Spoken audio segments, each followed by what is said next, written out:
அனைவருக்கும் வணக்கம் தோழர்களே. எல்லோரும் எப்படி இருக்கீங்க? ரொம்ப மகிழ்ச்சியாக இருப்பீங்க அப்படின்னு நினைக்கிறேன். இன்றைக்கி வந்து பார்த்திங்க அப்படின்னா ப்ரீவியஸ் இயர் தமிழ் தகுதி தேர்வு ஒரு கொஸ்டின் வந்து பார்க்கலாம். 10ஆம் வகுப்பு தரம் தான் இது. ஸோ 2022 கேட்கப்பட்ட கொஸ்டின். ஓகேங்களா? வாங்க ஃபஸ்ட் கொஸ்டின் பார்க்கலாம். பால் ப்ளஸ் ஊரும் என்பதனை சேர்த்து எழுதுக. ஸோ பால் ஊரும் அப்படின்றது சேர்த்து எழுதுக, பிரித்து எழுதுக, அதெல்லாம் வந்து இப்போ இண்டிவிஜுவல் சிலபஸில் சூப்பராக கொடுத்துருக்காங்க. நம்ம ஸ்கூல் புக் வைஸ் ஆல்ரெடி பார்த்துட்ருக்கோம். கீழே டெலகிராம் சேனல் லிங்க் இருக்குது, அதில் ஜாயின் பண்ணிட்டு அதில் வீடியோஸ்லாம் இருக்குது, வேணா பாருங்கள். இல்லை இதிலேயே வந்து சர்ச் பண்ணி பாருங்கள், கண்டிப்பாக இருக்கும். ஓகேங்களா? ஸ்கூல் புக் வைஸ் பழைய புத்தகம், புதிய புத்தகம் எல்லாமே நான் போடுறேன். ஓகேங்களா? அதே சமயத்தில் இடையில இந்த மாதிரி கொஷின்ஸும் பார்த்துட்டே போகலாம், அப்போ தான் ஈஸியாக இருக்கும்.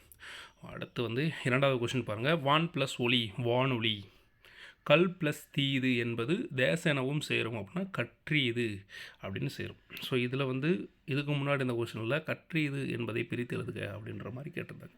ஸோ மேக்ஸிமம் முடிஞ்சால் இதெல்லாம் எடுத்து எழுதி வச்சுக்கோங்க. அடுத்தது கொஸ்டின் ஒரு 50 கொஷின்ஸ் நம்மகிட்ட இருக்குது. ஓகேங்களா? 50 கொஷின்ஸ் நம்மகிட்ட இருக்குது. ஸோ அதை எல்லாமே போடுறேன். அதே சமயம் இந்த கொஸ்டினை நம்ம குரூப்லேயும் ஷேர் பண்ணுறேன், பயன்படுத்திக்கோங்க. களம் ப்ளஸ் ஏரி என்பதை சேர்த்து எழுதுக. களமேரி. பெயர் அறியா பிரித்தெழுதுக. பெயர் ப்ளஸ் அறியா. நீள் உழைப்பு பிரித்தெழுதுக. நீள் ப்ளஸ் உழைப்பு. அடுத்தது பிரித்தெழுதுக. பாடான் திணை. பாடு ப்ளஸ் ஆண் ப்ளஸ் திணை. பாடான் திணை. எதிர்ச்சொல்லை எடுத்து எழுதுக. அல் அப்படின்னா என்னது? பகல். அல் அப்படின்னா இரவு, காலை, மாலை, இது எல்லாத்தையுமே குறிக்கும். ஸோ அல் என்பது எதை குறிப்பது? அதற்கான எதிர்ச்சொல் என்னது? பகல். எதிர்ச்சொல் தருக. ஐயம் அப்படின்னா தெளிவு. இது 7th புத்தகத்துலேயே ரொம்ப இருக்குது, ஸ்கூல் புத்தகத்துலேயே இருக்குது. பொருந்தாத சொல்லை கண்டறிக. அகத்திணை அல்லாததை கண்டறிக. காஞ்சி அப்படின்றது அகத்திணை அல்லாதது. அப்போ அகத்திணை உடையது இது குறிஞ்சி, முல்லை, மருதம், இது மூணுமே வந்து அகத்திணை உடையது. காஞ்சி அப்படின்றது அகத்திணை அல்லாதது. தவறான இணையை கண்டறிக. சிலை அப்படின்னா வில், தெவ் அப்படின்னா பகைமை, புல் அப்படின்னா பறவை. சேர்ந்தன சேர்ந்தன அப்படின்றது தவறானது. பொருந்தாத இணையை கண்டறிக அப்படின்னா என்னது? கொற்றவை அப்படின்னா கிணறு, திருமால் அப்படின்றது காட்டாரை குறிக்கிது, முருகன் அப்படின்றது சுனை நீர். ஸோ அந்த நில மக்கள்கிட்ட இருக்கிற என்னது நீர்நிலைகளை பற்றி குறிப்பிடுது. இந்திரன் அப்படின்றது செங்கழு நீர் அப்படின்னு குறிக்குது. ஸோ அது வந்து தவறானது. அப்போ இந்திரன் அப்படின்னா என்னன்னு சொல்லிட்டு உங்களுக்கு தெரிஞ்சிச்சு அப்படின்னா கீழே கமெண்ட் பண்ணுங்கள், எல்லாத்துக்கும் தெரிஞ்சுக்கிட்டோம். பொருந்தாத சொல்லை கண்டறிக.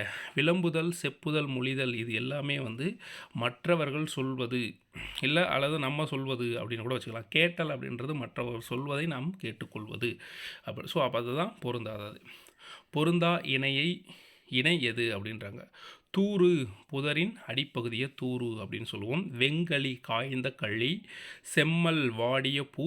கொழுந்தாடை அப்படின்னா காய்ந்த கட்டைன்றாங்க. கொழுந்தாடை அப்படின்றது கனியின் கரும்பின் நுனிப்பகுதி தான் கொழுந்தாடை அப்படின்னு சொல்லுவாங்க. ஓகேங்களா? பொருந்தாத சொல்லை கண்டறிக. ஏரி, குளம், ஆறு, இது எல்லாமே நீர்நிலைகளை குறிப்பிடுது. குணம் அப்படின்றது ஒருவருடைய தன்மையை குறிப்பிடுது. ஓகேங்களா? ஸோ அது பொருந்தாதது. பொருந்தாத சொல்லை கண்டறிக. சூம்பல், சொத்தை, அழுகல், கடலை. ஸோ கடலை அப்படின்றதான் பொருந்தாதது. வலுவற்ற தொடரை கண்டறிக. செலியன் வந்தான் அப்படின்றது வலுவற்ற தொடர். ஓகேங்களா? வலுவற்ற தொடர்னா பிழை இல்லாத தொடர் அப்படின்னு சொல்லலாம். ஓகே, செலியன் வந்தான் அப்படின்றது என்னது? கரெக்டாக குறிக்குது. மரபு சொல்லை பொருந்தி எழுதுக. சோறு உன், முறுக்கு தின், தண்ணீர் குடி, பால் பருகு அப்படின்றது சரியான மரபு சொற்கள். மரபு பிழை இல்லாத தொடர் எது? காகம் கரையும் அப்படின்றதான் சரியானது. கோழி கூவுமா? கோழி கொக்கரிக்கும், சேவல் கூவும், நாய் குரைக்கும் அப்படின்றதான் சரியான மரபு பிழை இல்லாத தொடர்கள். ஸோ அது மற்ற மூன்றுமே தவறானதாக இருக்கிறது. அதனால் இப்போ இது என்னது? காகம் கரையும் அப்படின்றதான் சரியானது. சந்திப்பிழையற்ற தொடர் எது? ஸோ சந்திப்பிழையற்ற தொடர்னா இக்கு, இப்பு, ஸோ இந்த மாதிரி இதெல்லாம் எங்கெங்கே வரும் அப்படின்னு சொல்லிட்டு நம்ம தெரிஞ்சு வச்சுக்கணும். மூங்கிலை கொண்டு பல வகையான கைவினை பொருட்கள் செய்யப்படுகின்றன அப்படின்றதான் சரியான தொடர். பிறமொழி சொல்லற்ற தொடர் எது? ஆலயத்திற்கு சென்று இறைவனை வணங்கினேன். மற்றதில் எல்லாத்துலேயுமே பார்த்தீங்க அப்படின்னா அதாவது என்ன இருக்கும்? பிறமொழி சொல்னா ஆங்கில சொற்கள் இருக்கும். சந்திப்பிழை அற்ற வாக்கியங்களை கூறு. அந்த காட்சியை பார். அந்த இக்கு வருது, இப்பு வருது. ஓகேங்களா? அந்த காட்சியை பார் அப்படின்றத சரியானது. சந்திப்பிழை இல்லாத தொடரை காண்க. மெட்டுக்கு பாட்டு பாடு. மெட்டுக்கு பாட்டு பாடு அப்படின்றதான் சரியான தொடர். பிறமொழி சொற்கள் கலவாத தொடரை எடுத்து எழுதுக. அதாவது என்னது, மாலையில் விளையாடு, அதுனா மற்ற எல்லாத்துலேயுமே பிறமொழி சொற்கள் கலந்துருக்கும். ஸோ இதில் கலக்கலாம். மாலையில் விளையாடு அப்படின்றது சரியானது. ஸோ பிறமொழி சொற்கள் மட்டும் பார்த்திங்கன்னா 3 கொஷின் இது வரைக்கும் கேட்டிருக்காங்க. அடுத்து ஆங்கில சொல்லுக்கு நேரான தமிழ் சொல்லை அறிக. ஸோ ஆங்கில சொல்லுக்கு நேரான தமிழ் சொல்லை அறிக. இதில் வந்து எத்தனை கொஷின் கேட்குறேன்னு சொல்லியிருக்காங்க, 10 கொஷின் கேட்குறேன்னு சொல்லியிருக்காங்க. ஸோ அப்போ வந்து என்ன பண்ணணும், புதிய புத்தகம் பழைய புத்தகம் ப்ளஸ் ஸ்கூல் ஜிகேவில் கூட எங்கேயாவது இருந்துச்சு அப்படின்னா எல்லாத்தையும் ஒரு கிளான்ஸ் பார்த்து வைத்துக்கொள்வது ரொம்ப ரொம்ப நல்லது. ஓகேங்களா. ஆங்கில சொல்லுக்கு நேரான தமிழ் சொல்லை அறிக. பயணப்படகுகள் அப்படின்னா ஃபெரரிஸ், கடற்பயணம் அப்படின்னா வயோஜ், கலப்படம் அப்படின்னா என்னது, அடல்ட்ரேஷன், பண்டம் அப்படின்னா கமாடிட்டி அப்படின்னு சொல்லுவாங்க. ஒலி மற்றும் பொருள் வேறுபாடு அறிந்து சரியான பொருளறிதல் எனது வெறிக்கமல் கழனியுள் உளுணர் வெள்ளமே இவ்வடி உணர்த்தும் பொருள். மனம் கமழும் வயலில் உழவர் வெள்ளமாய் நிறைந்திருந்தனர். இது நிறைய டைம் கேட்டிருக்காங்க, குரூப் 4 குரூப் 2 நிறைய டைம் கேட்டிருக்காங்க. அதாவது என்னன்னா, வெறிக்கமல் கழனியுள், கழனி அப்படின்னா வயல் அப்படின்றது ஆல்ரெடி நமக்கு தெரியும். உளுணர் வெள்ளமே, உளுணர்னா விவசாயிகள் உழவர்கள், வெள்ளமேனா கூட்டமாக, மனம் கமழும் வயலில் உழவர் வெள்ளமாக நிறைந்திருந்தனர் அப்படின்னு சொல்லிட்டு குறிப்பிடுறாங்க. ஒலி வேறுபாடு அறிந்து சரியான பொருளை எழுதுக.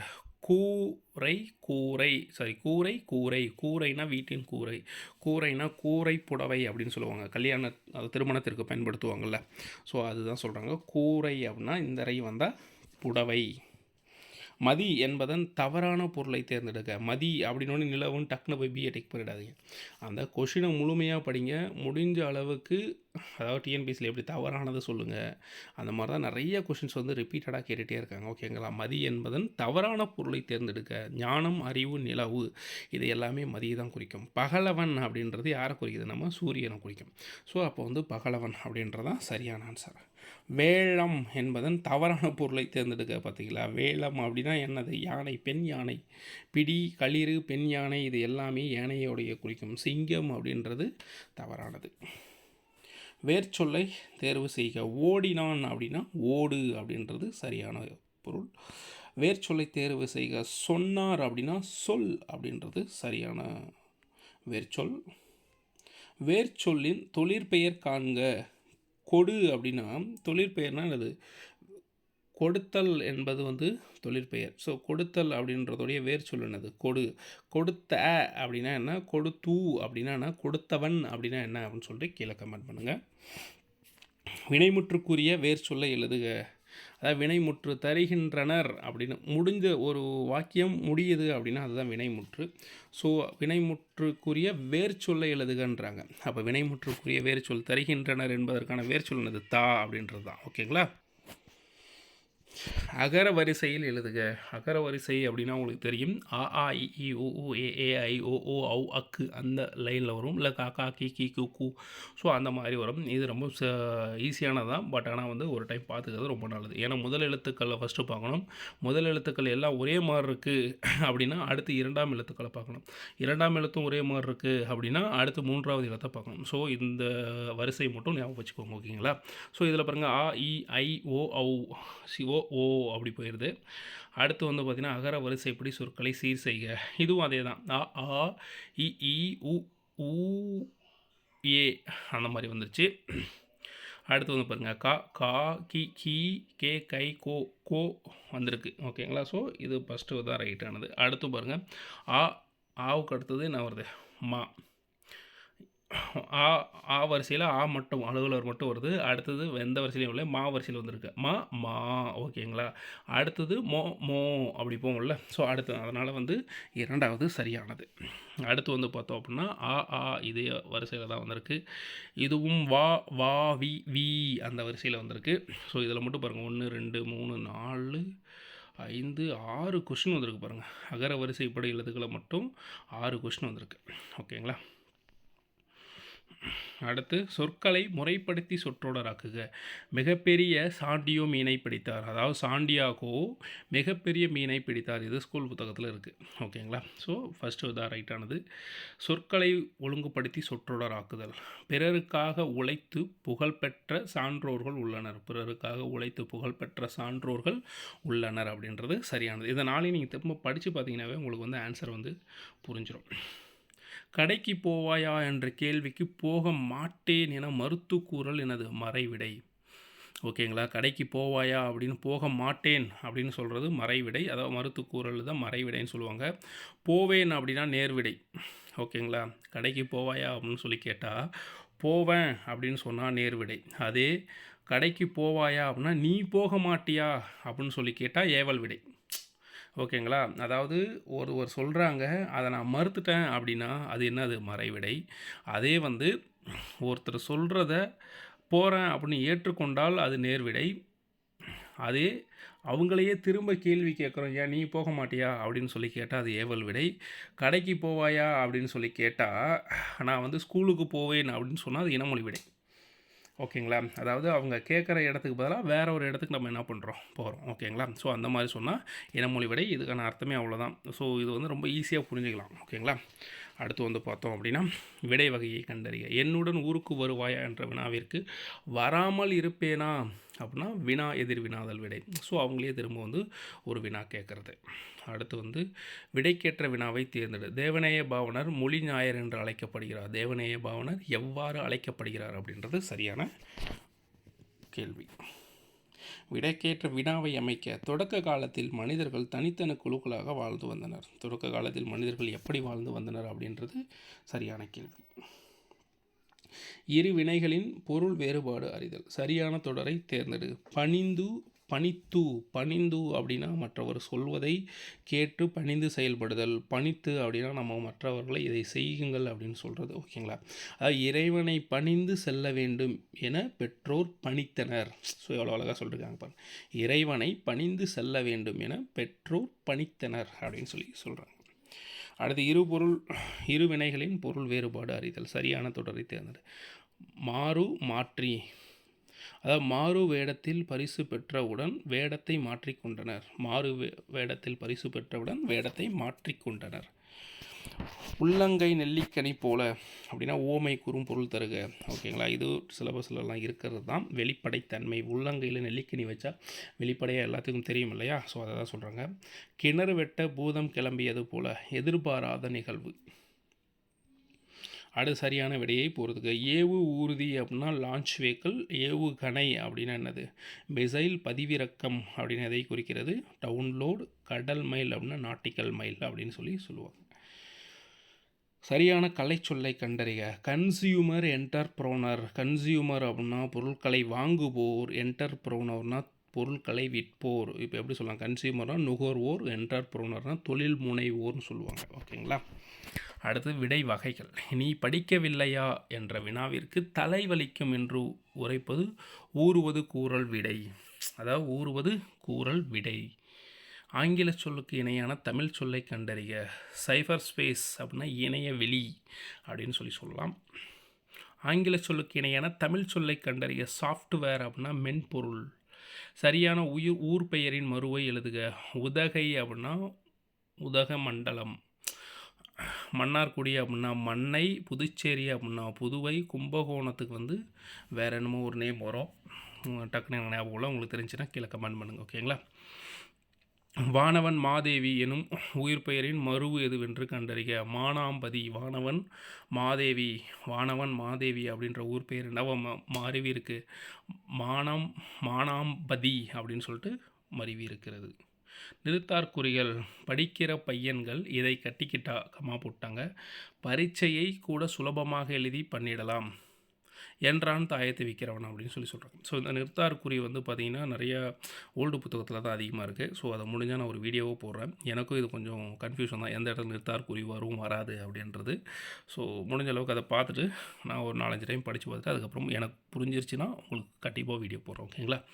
அடுத்து வந்து பார்த்தோம் அப்படின்னா பின்வருவனவற்றுள் எது சரியான நிறுத்தார்குறிகளை பெற்றுள்ளது? வீட்டிற்கு வருபவர்களை வாங்க உட்காருங்க, அம்மா வந்துருவாங்க என்று வரவேற்பாள் அப்படின்னு சொல்லி சொல்கிறாங்க. இதுதான் ஃபஸ்ட்டு ஒன்று தான் சரியான ஆன்சர். ஓகே, சரியான எழுத்து வழக்கு சொல்லினை தேர்ந்தெடு அப்படின்னா சரியான எழுத்து வழக்கு சொல். பதில் சொல். எழுத்து வழக்கு அப்படின்னு சொல்லி கேட்டாங்கன்னா பதில் சொல். பேச்சு வழக்கு அப்படின்னு சொன்னாங்கன்னா பதில் சொன்னியா அப்படின்றது தான் சரியானது. ஓகேங்களா? அது எழுத்து வழக்கில் நம்ம வார்த்தைகளை மாற்ற முடியாது, ஆனால் பேச்சு வழக்கில் வார்த்தைகளை மாற்ற முடியும் அப்படின்றத ஞாபகம் வச்சுக்கோங்க. ஓகேங்களா? ஸோ இதில் என்ன கேட்டிருக்காங்க? எழுத்து வழக்கு தான் கேட்டிருக்காங்க. அப்போ எழுத்து வழக்குனா பதில் சொல் அப்படின்றதான். பேச்சு வழக்கு எழுத்து வழக்கு சரியானதை தேர்ந்தெடு. மணி நேற்றுக்கு பள்ளிக்கு வந்தாயா அப்படின்றது சரியானது. பேச்சு வழக்கு எழுத்து வழக்கு சரியானதை தேர்ந்தெடுன்றாங்க. ஸோ அப்போ நம்ம என்ன பண்ணோம்? எழுத்து வழக்கை தான் சரியாக தேர்ந்தெடுக்கணும். அது மணி நேற்று பள்ளிக்கு வந்தாயா அப்படின்றது, அதாவது பேச்சு வழக்கு எழுத்து வழக்கும் ஒரே மாதிரி தான் இருக்குது. ஓகேங்களா? ஸோ அதை தான் சொல்கிறாங்க. மணி நேற்று பள்ளிக்கு வந்தியா அப்படின்னா என்னது? பேச்சு வழக்கு மட்டும் இருக்குது. மணி நேற்று பள்ளிக்கு வந்துட்டாயா அப்படின்னா பேச்சு வழக்கு மட்டும்தான் இருக்குது. அதே லாஸ்ட் மணி நேற்று பள்ளிக்கு வந்துக்கினா அப்படின்னா பேச்சு வழக்கு மட்டும் தான் இருக்குது. ஸோ பேச்சு வழக்கும் எழுத்து வழக்கும் இருக்கிற ஒரே இது மணி நேற்று பள்ளிக்கு வந்தாயா அப்படின்றது பேச்சு வழக்கு எழுத்து வழக்கு இரண்டும் ஈக்குவலாக இருக்கிறது. அடுத்து எருது, அதாவது சரியான ஆண்பால் பெயருடன் பெண்பால் பெயரை பொறுத்துக அப்படின்றாங்க. எருது அப்படின்னா என்னது? பசு. களிறு அப்படின்னா பிடினா என்னது? பெண் யானை. ஓகேங்களா? கலை அப்படின்னா என்னது? கலைனா எனக்கு தெரிஞ்சு மான் அப்படின்னு தான் நினைக்கிறேன். பிணை அப்படின்றது எது சொல். கடுவன் அப்படின்னா நமக்கு தெரியும் ஆண் குரங்கு. மந்தி அப்படின்னா பெண் குரங்கு. குற்றால குறவஞ்சியில் கடுவன் மந்தியை பற்றி ரொம்ப அழகாக பாடல்கள் இருக்கும். அதனால தான் எனக்கும் தெரியும். ஒரு தொடரில் இரு வினைகளை அமைத்து எழுதுக. மழைக்காற்று வீசியதால் பூவிதழ்கள் விரிந்தன, மயில் தோகையை விரித்தது அப்படின்னு சொல்லி அதுக்கான ஆன்சர் கீழே கொடுத்துருக்காங்க. சி தான் சரியான ஆன்சர். பொருத்தமான காலம் கண்டறிக. விளையாடுகிறேன் நிகழ்காலம். வீட்டிலே இருந்தேன் அப்படின்றது வீட்டிலே இருந்தேன் அப்படின்றது எதிர்காலம் கிடையாது. வீட்டிலே இருப்பேன் அப்படின்னா எதிர்காலம். ஓகேங்களா? வீட்டிலே இருந்தேன் அப்படின்னா என்னது? இறந்த காலம். நாளை வருவேன் அப்படின்னா எதிர்காலம், ஆனால் இறந்த காலம்னு கொடுத்துருக்காங்க, தவறானது. வெற்றி பெற்றேன் அப்படின்னா பெறுவேன் அப்படின்னா எதிர்காலம், பெற்றேன் அப்படின்னா இறந்த காலம். ஸோ இதில் எது சரியாக இருக்குது? டி தான் சரியானதாக இருக்கிறது. பொருத்தமான காலம் அமைத்தல். தவறான இணையை தேர்ந்தெடுன்றாங்க. இங்கே பார்த்தீங்களா? தவறான இணையை தேர்ந்தெடு. வாழ்வான் எதிர்காலம் சரியானதான். வீழ்கிறான் நிகழ்காலம். வெல்வான் எதிர்காலம். வருவாள் அப்படின்றது நிகழ்காலமா? வருவாள் அப்படின்றது எதிர்காலம். ஓகேங்களா? ஸோ அப்போ சி தான் தவறானது. வினா எழுத்துக்களை தேர்ந்தெடு. ஏ, யா, ஆ இது மூணும் வினா எழுத்து இலக்கணத்தில் இருக்கிறது. கீழ்காணும் விடைக்கு பொருந்தாத வினா சொல்லை தேர்ந்தெடு. பாட்டுக்கொரு புலவன் என பாடப்பட்டவர் பாரதி. கீழ்காணும் விடைக்கு பொருந்தாத வினா சொல்லை தேர்ந்தெடு. ஏன் அப்படின்னு சொல்லிக்கிறாங்க. யார் பாட்டுக்கொரு புலவன்? யார்? பாரதியார் எப்படி பாராட்டப்பட்டார்? பாட்டுக்கொரு புலவன் அப்படின்னு சொல்லி பாராட்டப்பட்டார். பாரதியார் எவ்வாறு பாராட்டப்பட்டார் அப்படின்றது பாட்டுக்கொரு புலவன் அப்படின்னு சொல்லலாம். எவ்வாறு பாராட்டப்பட்டார்? பாட்டுக்கொரு புலவன் அப்படின்னு சொல்லி பிரித்து சொல்லலாம். ஆனால் ஏன் பாரதி பாட்டுக்கொரு புலவன் என பாடப்பட்டார் அப்படின்றது நமக்கு ஏதாவது தெரியுமா? கிடையவே கிடையாது. இல்லை, அது மாதிரி கொஷின் கிடையாது. ஸோ அதனால் ஏன் அப்படின்றது தவறானது. தவறான இணைப்பு சொல் இடம்பெற்றுள்ள வாக்கியத்தை கண்டறிய. அதிக அளவில் மரங்களை வளர்ப்போம், ஆகையால் மரங்கள் தான் மலைக்கு அடிப்படை. ஸோ தவறான இணைப்பு சொல் இடம்பெற்றுள்ள வாக்கியத்தை தேர்ந்தெடுக்கின்றாங்க, கண்டறிய அப்படின்றாங்க. ஸோ அடுத்த பிஏ பாருங்களேன். நோய் தொற்று அதிகரித்து வருகிறது, அதனால் பள்ளிக்கு விடுமுறை விடப்படுகிறது. அதனால் அப்படின்றது சரியானது தான். எழிலன் மகிழுந்தில் பயணம் செய்வதை விரும்பாதவன், ஏனெனில் அவர் எளிமையை விரும்புகிறார் அப்படின்றது விரும்பியவர் அப்படின்றது சரியானது. கடலோர மாவட்டங்களில் மழை பெய்து வருகிறது, மேலும் 2 நாள் மழை நீடிக்கும் என வானிலை ஆய்வு மையம் அறிவிக்கிறது. ஸோ இதோட இணைப்பு வார்த்தைகள் எல்லாமே என்ன இருக்குது அப்படின்னு பார்த்தீங்கன்னா அதோட பொருந்துது. ஆனால் அதிக அளவில் மரங்களை வளர்ப்போம், ஆகையால் மரங்கள் தான் மலைக்கு அடிப்படை அப்படியே வரும். அதிக அளவில் மரங்கள் வளர்ப்போம், ஏனெனில் மரங்கள் தான் மலைக்கு அடிப்படை. ஸோ இங்கே ஏனெனில் அப்படின்னு சொல்லிட்டு வரணும். ஓகேங்களா? ஸோ அதனால் ஃபஸ்ட் இது கரெக்டாக சரியான ஆன்சர். சரியான இணைப்பு சொல்லை நிரப்புக. முருகன் படித்து முடித்து விட்டான், ஆனால் முகிலன் படிக்கவில்லை. ஓகேங்களா? முருகன் படித்து முடித்து விட்டான், ஆனால் முகிலன் படிக்கவில்லை அப்படின்றது சரியான ஆன்சர். ஆனால் அப்படின்றது. ஆட்சியர் இச்சொல்லின் தொழிற்பெயர் விகுதியை கண்டறிக. நல்லா பார்த்துக்கோங்க. ஆட்சியாளர், ஆட்சியாளரில் தொழிற்பெயர் விகுதி கேட்குறாங்க. இது எப்படி பிரித்து பார்க்குறது அப்படின்னா, ஆட்சியாளர், ஆட்சி அப்படின்றது என்ன தொழிற்பெயர், அதில் விகுதி எது, சி அப்படின்றது விகுதி. ஓகே, பகுபத உறுப்பு இலக்கணம் பிரித்து எழுதுவோம்ல, ஆ ப்ளஸ் இச்சு ப்ளஸ் சி, சின்றது விகுதியாக போகும். சரி, ஓகேங்களா. ஸோ அப்போ ஆட்சி அப்படின்றத பிரித்து தொழில் பெயரை அதில் எது விகுதின்னு சொல்லி கண்டறிங்கன்னு சொல்லி சொல்கிறாங்க. ஸோ இது நம்ம வந்து ஆட்சி அப்படின்றது என்ன தொழிற்பெயர், கரெக்டு தான், ஆட்சி அப்படின்றது தொழிற்பெயர். ஆனால் ஆட்சி என்ற தொழில் பெயரில் இருக்கிற விகுதி எது, சி அப்படின்றது. ஓகேங்களா. ஸோ அதுதான் கொஷினை வந்து ஒரு டைமுக்கு 2 டைம் படித்து பார்த்துட்டு அதுக்கப்புறம் கொஷினுக்கு ஆன்சர் பண்ணுங்கள். அடைப்புக்குறிக்குள் உள்ள சொல்லை தொடருக்கு ஏற்றவாறு மாற்றுக. கபிலர் திறமையானவர் என்று குமரனுக்கு தெரியும். ஓகேங்களா. கபிலர் திறமையானவர் என்று யாருக்கு தெரியும், குமரனுக்கு தெரியும். கடை என்பதன் சரியான இருபொருள் கண்டறிக. கடை அப்படின்னா முடிவு, அங்காடி, கடை, கடை பகுதிக்கு போயிடும், கடை கோடிக்கு போய் சென்று விட்டேன் அப்படின்னு சொல்லுவாங்கள்ல, கடை கோடி அப்படின்றது எதை குறிக்கிறது, முடிவை தானே குறிக்குது. ஸோ அதை தான் சொல்கிறாங்க. கடை அப்படின்னா முடிவு, அப்புறம் அங்காடி, அங்காடினா கடைக்கு போனியா அப்படின்னு சொல்லி சொல்லுவோம்ல. ஸோ அதை தான் குறிக்கிறது. இருபொருள் திறகு. ஆறு அப்படின்னா எண்ணில் ஆறு, காவேரி ஆறு. மற்ற எல்லாமே அது ஏ ஆப்ஷன் மட்டும் இது பொருந்தாத மாதிரி இருக்குது. 16, 14 அப்படின்றது பொருந்தாது. ஆனால் பாலாறு, தேனாறு, கண்ணாறு, கடையாறு, ஸோ இது எல்லாமே ஆறுன்ற இதில் தான் வருது. ஆனால் நம்ம ஸ்கூல் புத்தகத்தில் எண்ணில் ஆறு, காவேரி ஆறு அப்படின்னு சொல்லி கொடுத்துருக்காங்க. ஓகேங்களா. ஸோ அதனால தான் டி, அதாவது முடிஞ்ச அளவுக்கு ஸ்கூல் புக்கில் இருக்கிற ஆன்சரை டிக் பண்ணுறதுக்கு பாருங்கள். ரொம்ப ஓவர் திங்கிங் பண்ணி எதை டிக் பண்ணுறதுன்னு தெரியாமல் எதை தப்பாக பண்ணி விட்றாதீங்க. ஓகேங்களா. அதாவது மற்ற 3 ஆன்சருமே சரியானது மாதிரியே இருக்குது. ஆனால் ஸ்கூல் புக்கில் எதுக்கு ஃபஸ்ட்டு ப்ரிஃபரன்ஸ் கொடுத்துருக்காங்களோ அதை நீங்கள் ஃபஸ்ட்டு ப்ரிஃபரன்ஸ் கொடுங்க. ஓகேங்களா. குரில் நெடில் மாற்றம். சிலை, சீலை. சிலை அப்படின்னா சிற்பம், சீலை அப்படின்னா துணி. பின்வருவனவற்றுள் முறையான தொடர் எது. தமிழர் பண்பாட்டில் வாழை இலைக்கு தனித்த இடம் உண்டு. ஸோ இது ஸ்கூல் புக்கிலே இருக்குது. இது வந்து பார்த்திங்கன்னா குறிஞ்சி முல்லை மருதம் நெய்தல் இடத்துல வந்து பார்த்திங்கன்னா அந்த பூக்களை அணிந்து கொண்டு போருக்கு செல்வாங்கள்ல. ஸோ அதை பற்றி குறிப்பிட்டிருக்காங்க. இதில் வந்து கூற்று 3 மட்டும் தான் சரியானது. எதிர்த்து போரிடுவது, அதாவது நீல நிற மலர் சூடி, அதாவது என்ன பண்ணுவாங்க, நம் நாட்டை தாக்க வரும் மற்றவர்களை எதிர்த்து போரிடும்போது நீல நிற மலரை சூட்டிருப்பாங்க. இது வந்து குறுமர வகை அப்படின்னு சொல்லுவாங்க. இன்னொன்று என்னென்னா, ஏன் இவங்க வந்து இந்த நீல நிற மலரை வச்சுக்கிட்டு போரிடணும், காரணம் என்ன. ஓகேங்களா. ஒவ்வொருத்தரும் ஒவ்வொரு மாதிரி பூக்களை வந்து தலையில் வச்சுக்கிட்டோ இல்லை அவங்களுடைய உடம்பில் வச்சுக்கிட்டோ போரிடுவாங்க. காரணம் என்னென்னா, தன்னுடைய வீரர்கள் தன்னையே வெட்டிடக்கூடாது அப்படின்றதுக்காக தான், நான் உங்களை சார்ந்தவன் தான் அப்படின்றதுக்காக தான் அந்த மாதிரி வந்து வச்சுக்கிட்டு போரிடுவாங்க. மூதுரை குறித்த கூற்றுகளில் தவறான கூற்றை கண்டறிய. ஸோ மூதுரை பாருங்கள். மூதுரை என்னும் சொல்லுக்கு மூத்தோர் கூறும் அறிவுரை கரெக்டு. இந்நூலில் 31 பாடல்கள் உள்ளது கரெக்டு. மன்னனை விட கற்றவரை சிறந்தவர் கரெக்டாக. நம்ம மேலே சி பாருங்கள், கற்றவரை விட மன்னரை சிறந்தவர் அப்படின்னு சொல்லுவோம், வாய்ப்பே இல்லை. அதில் ஔவையார் என்ன சொல்லியிருப்பாங்க, மன்னருக்கு, அதாவது மன்னனையும் மாசற்ற கற்றோனையும் சீர்தூக்கின் மன்னனே சிறந்தவன் அன்று, மாசற்ற கற்றவன் தான் சிறந்தவன். ஏனெனில் மன்னனுக்கு தன் தேசமல்லால் சிறப்பில்லை, கற்றவனுக்கு சென்ற இடமெல்லாம் சிறப்பு அப்படின்னு சொல்லியிருப்பாங்க. கரெக்டாக இல்லைங்களா. ஸோ அதனால் வந்து கற்றவனுக்கு தான் அதிகமான சிறப்பு இருக்கிறது. ஆங்கில சொல்லுக்கு நேரான தமிழ் சொல்லை அறிக. டெம்பிஸ்ட், பெருங்காற்று. சரியான இணையை தேர்வு செய்க. புதர் அப்படின்னா திக்கர் அப்படின்றது சரியானது. மலரை குறிக்கும் ஓரெழுத்து ஒரு மொழி வி. வள்ளுவர் பெரும் புகழை உடையவர் என்ற தொடர் எவ்வகை பொருளில் வரும், உடைமை. ஸோ இந்த கொஷின் ரொம்ப ரொம்ப முக்கியமானது. இந்த கொஷின் வந்து திரும்ப நிறைய இடத்துல கேட்டிருக்காங்க. எல்லாருமே இது மேக்ஸிமம் வந்து தவறான ஆன்சரை தான் போட்டிருக்காங்க. அதனால தான் திரும்ப இதுலேயும் கேட்டிருக்காங்க போல். வள்ளுவர் பெரும் புகழை உடையவர் அப்படின்றது எதை சொல்லுது, உடைமை அப்படின்றத ஞாபகம் வச்சுக்குவாங்க.